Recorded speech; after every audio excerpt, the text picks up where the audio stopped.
Bonjour et bienvenue au Castellet. Aujourd'hui, je vous emmène découvrir l'une des salles du Castellet que j'affectionne tout particulièrement, la salle numéro 6. La salle numéro 6 présente les portraits de plusieurs hommes et femmes qui possèdent un lien étroit avec la prison Saint-Michel. Certains y ont travaillé, d'autres y ont été détenus, mais tous ont connu un destin singulier. Suivez-moi.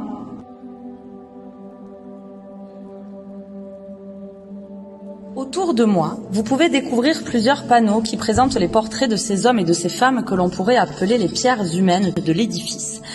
Chacun d'eux comprend une ou plusieurs photographies, ainsi que la biographie de ces grands destins qui ont marqué l'histoire du site à différentes périodes. Certains sont anonymes, d'autres sont devenus célèbres par leurs actions, notamment lors de l'occupation allemande. La diversité de ces portraits, dont la trace est parvenue jusqu'à nous, témoigne de destins héroïques et exemplaires, mais parfois aussi funestes et malheureux.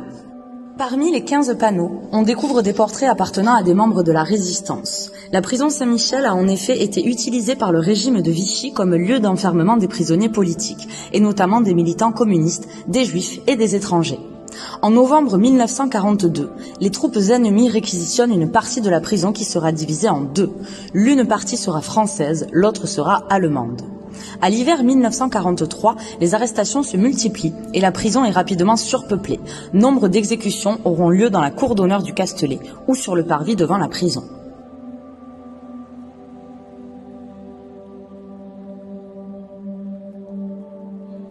Arrêtons-nous quelques instants sur le portrait de Mendel Langer, plus connu par les Toulousains sous le nom de Marcel Langer. Membre de la Résistance et premier chef de la très emblématique 35e brigade des francs-tireurs partisans de la main-d'œuvre immigrée, Marcel Langer a marqué son temps par ses actions héroïques menées contre l'occupant allemand. Arrêté le 6 février 1943 à la gare de Sainte-Agne, alors qu'il vient de récupérer une valise d'explosifs, Marcel Langer est incarcéré à la prison de Saint-Michel le 10 février. Après un mois passé en prison, il est jugé par le tribunal spécial de la Cour d'appel de Toulouse, qui le condamne à mort le 11 mars 1943.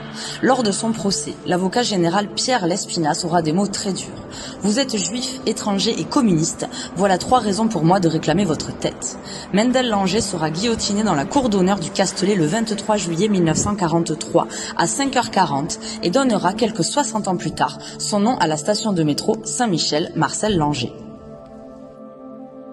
Parmi les portraits d'hommes et de femmes présentés dans cette salle, on retrouve également celui de Mélanie Woll, qui a été incarcérée à la prison Saint-Michel en 1942. Engagée dans la résistance autrichienne dès l'âge de 15 ans, Mélanie Berger, de son nom de jeune fille, décide de quitter son pays natal après l'annexion de l'Autriche en 1938. Arrivée clandestinement en France, Mélanie Berger est arrêtée, puis emprisonnée pendant 1 an à la prison Saint-Michel, où elle connaît des conditions de détention inhumaines. Condamnée à 15 ans de travaux forcés et à 20 ans d'interdiction de séjour, elle est ensuite transférée à la prison des Baumettes à Marseille, d'où elle s'échappera en 1943, après quoi elle reprendra sa lutte militante contre le fascisme et le régime nazi.